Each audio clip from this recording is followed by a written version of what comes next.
Speaking of the agenda for Joe Biden, includes climate change and whatnot. But, you know, yesterday, there you can see him at Earth Rider Brewery. He went up into Minnesota because the campaign is trying to remind viewers and voters that this administration has made more progress than they might actually realize, because a lot of us don't feel like the economy is getting better. But he went to this brewery because it actually benefits from a $1 billion project to replace a bridge that connects Superior to Duluth, Minnesota.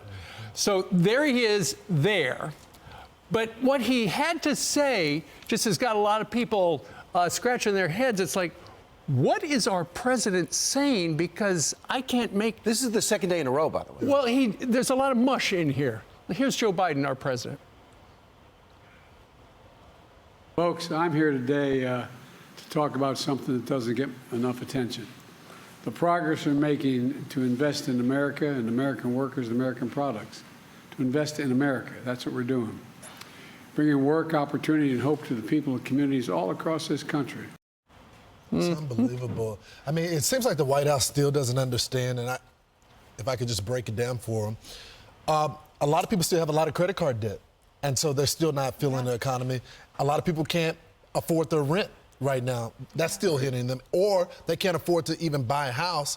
Also, still when you go to the grocery store every day, or if you decide to use Uber Eats like many of us use every day, the price of everything is skyrocketing. So although he got some good financial news 3.1% GDP is good growth. On the day-to-day from Americans, that's why they don't feel it. By the way, that was not the soundbite. Yeah, that wasn't. That's going to come up in a moment. Yeah, exactly. Right. That was in Wisconsin at the brewery, and we do have that one made somewhat sense. We have the one that he stumbles through coming up. But first, to your point, Lawrence, we wanted to show you some headlines because people are hurting right now. This is the New York Post. Most Gen Z and millennials are financially dependent on their parents. Pew report.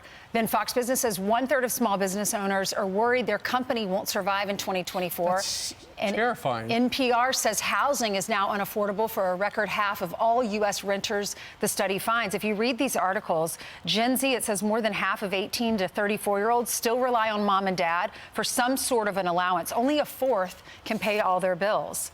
Then there's another article, the last one that we just mentioned. There's a single mom of 4 lives in Philadelphia. She has to live in a 2-bedroom apartment, so the kids share rooms. She probably shares her room. The rent has gone up. She was paying $1,300 a month. Now she's paying $1,600 a month. And the hours at her work were cut. And she said the neighborhood is not even safe enough for the kids to play outside, but she doesn't have the money to move to a better neighborhood. I'm just wondering if the story is going to be told about what's going internally with this administration. Now, we know that the macro numbers are great. 3.1% growth, good. Unemployment is a very good number. Got it, understood. Inflation is not increasing like it was. It was at 10%. It's down around 3 or 4%. I understand it. But they just spent all summer with similar numbers, and they put $40 million into it, and nothing happened. So he was going to change his message to Donald Trump evil, abortion is looking to be taken away from you, and Donald Trump doesn't like women, well, whatever it is, whatever they. And now he goes out and someone stenciled that sign and is talking about Bidenomics. It's a huge risk, especially when the messenger is not strong. And it's not my opinion. Listen together when Joe Biden muddling through a second speech in 2 days. This is what I was talking about. And by the way, it used to make the beer brewed here. It is used to make the brew beer in this refinery. Oh, Earth Rider, thanks for the Great Lakes. I wonder why he's talking. Okay, so that's the president yesterday. That's what I was talking about. Our president. Okay, we're going to play that soundbite again in a moment. But first, here's the last time Joe Biden was on Fox and Friends. I think it was 2008. Just listen to the difference in his voice. Toba. Hey, I'm Joe Biden. You're watching Fox and Friends, and I tell you what, you'll enjoy it. Okay, that was him a while back. That's the Joe Biden a lot of people voted for. Here he is yesterday again. Let's run that soundbite again. And by the way, it used to make the beer brewed here. It is used to make the brew beer in this refinery. Oh, Earth Rider, thanks for the Great Lakes. I wonder why he's talking. And the interesting thing, the soundbite we played of Joe Biden on our show, no teleprompter. Yesterday, a teleprompter. Yeah, but the thing is, I mean, I think for so long people said these are gaffes. That's not a gaffe. he can't put together a sentence. There's something. And Yeah. it's The actually, electronics are off. That's exactly right. The chip. Right? Yeah, They installed the chip. like the electric wiring is not working. Something's going wrong, and I actually feel bad for the president. I feel bad for the country that you don't have someone in the White House saying, this is not okay. It was all over social media. People were saying, is he speaking a different language? Yeah. You know, people are worried about his health. But he now. did it 2 days ago, too, where he had something totally inaudible. So Dean Phillips, a sensible Democrat who wants his voice heard, clearly does not want President Trump to be president, but doesn't think he should be, Biden should be either. Listen. I'm an American. I want to respect my presidents. I do respect President Biden. I've not seen cognitive decline. Of course, we're seeing physical and communication decline. I think that's self-evident by any video. But I don't think that is fair. But he's an 81-year-old man. He's a human being. Donald Trump's 77. 70% of the country, Sean, is looking for change. They don't want either of these men at the top of the ticket. And look, I'm running for change.